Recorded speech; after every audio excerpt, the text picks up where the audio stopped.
a silent transition into the perimenopause. It's crazy.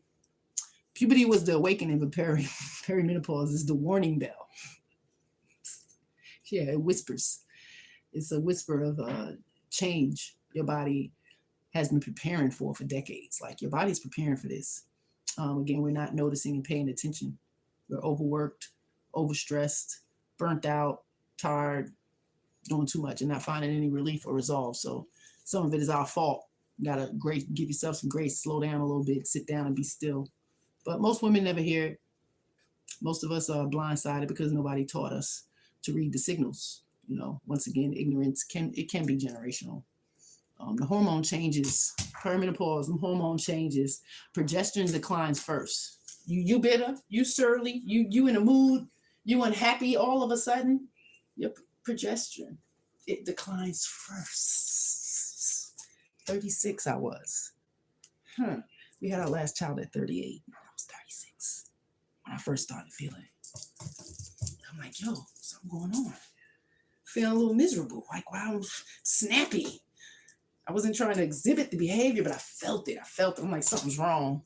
Because I like this dude, and I love my kids. So I was very aware of that. And I let everybody around me know something going on. So, searching. Again, doctors didn't help much. I didn't get any of this being aware of the progesterone and that it possibly could be low. Some things that you can eat, some teas and herbs that you can have and take.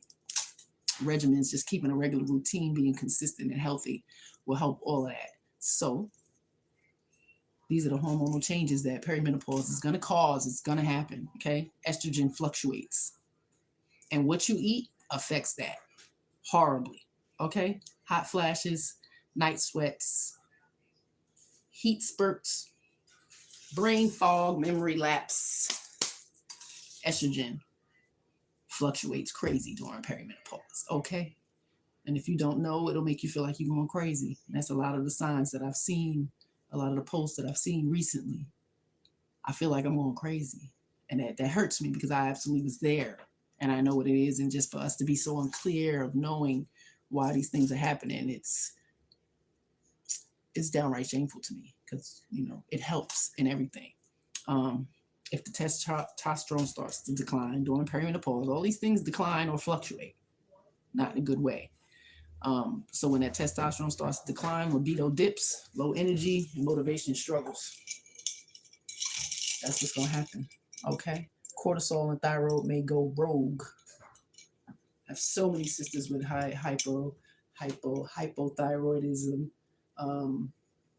any type of thyroidism. Like it's a lot. So the cortisol and the thyroid, it's going to go rogue for some people, especially if we're not nourishing properly and hydrating our body and getting exercise and getting sun.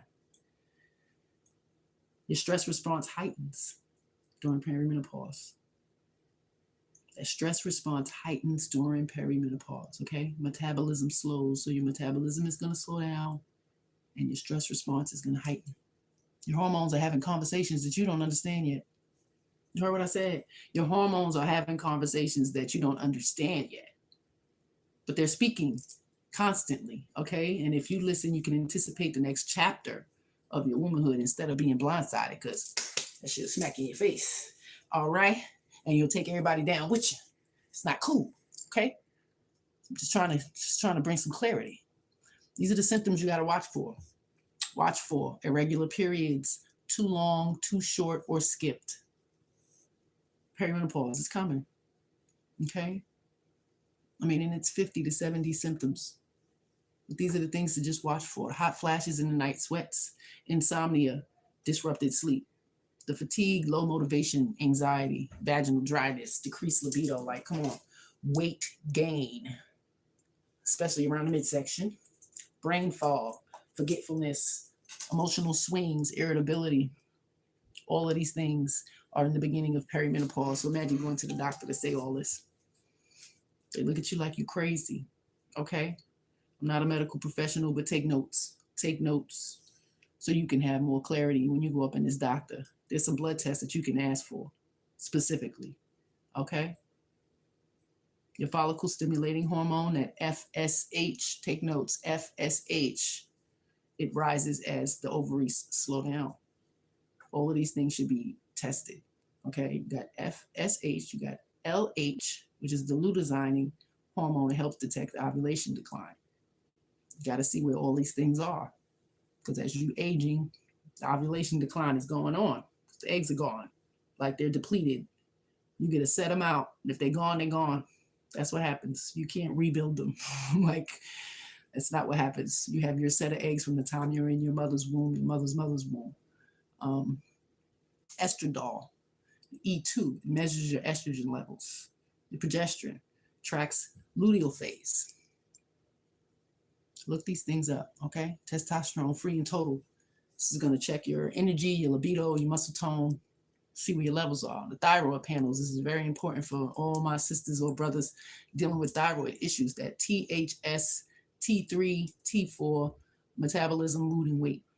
Okay, if this thyroid is off, it's going to cause a lot of problems. It's going to mimic autoimmune. It's going to mimic all kinds of shit. So, take some notes so you can be clear when you go and ask for these blood tests. Track these labs once a year during perimenopause. Ask your physician about them. This is just your map. This is how you navigate your body rather than being lost in confusion. Okay? Well, it got to be a lifestyle and self-care change. It really does. Focus on fiber. All right? Phytoestrogens. Flaxseed is your best friend. 2 tablespoons a day. I don't care how you take it. Sprinkle it on your salad. Take shots. Grind it up, put it in a smoothie, grind it up, put it in your coffee. I don't care. Just at least 2 tablespoons is going to help with the regulating of that phytoestrogens. Okay, so you need that fiber, and I don't eat meat, so I need that fiber. It's anti-inflammatory foods you need to eat. Look it up. Google what foods are anti-inflammatory, and eat those. Okay. Exercise. You don't have to extensive go to the gym. Do it at home. Sit in the chair, sit on the couch, start in your bed. Weight bearing for bone strength, yoga, for hormone balancing. We don't know how to balance ourselves, and be still and take the time out. So you take time for yourself. It's not taking the trip, in my opinion. You can be on the trip and on the plane and on the train or doing all that and still stress the hell out. So, we got to reduce that stress. You have to reduce the stress. Meditation, deep breathing. When you get upset, you're ready to pop off.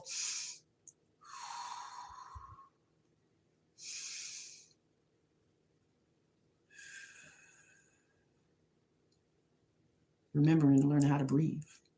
That was hard for me. So salute to the fasting I did. It definitely had me do that a lot more. So now it's more habit forming to do it. It helps. Journaling, it keeps the cortisol in check. There's little girls every year, birthday, you will always get in a journal. I wonder why. We need it now. Do some journaling so you can reflect, right? Because you're writing what's going on, how you're feeling, and you can always look back and say, well, last year around this time, it was the same kind of cycle. What was I doing? What was I eating more of? So be mindful.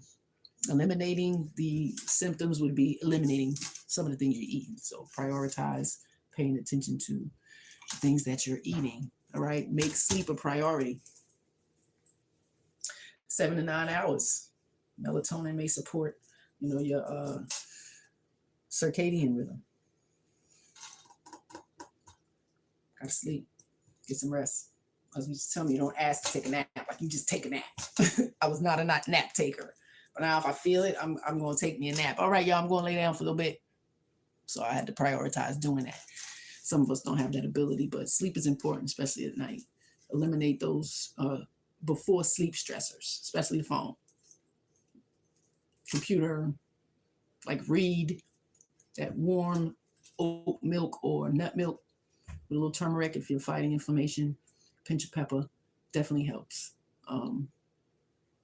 The ignorance has become a crisis now, if you ask me. Perimenopause is not a disease. It's not a disease, lady. It's a biological signal that your body is shifting. Okay, and ignorance has made it a crisis, but knowledge makes it manageable, predictable, and even empowering. I feel a little bit more empowered now than I did 2 years ago.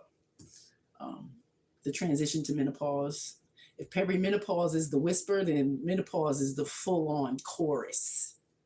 Okay? Your body has reached a new stage, a whole new stage. Okay, understanding it is critical. Okay, because most women walk into menopause blindfolded, thinking it's just old age. Let's break that illusion. We're gonna break that illusion, because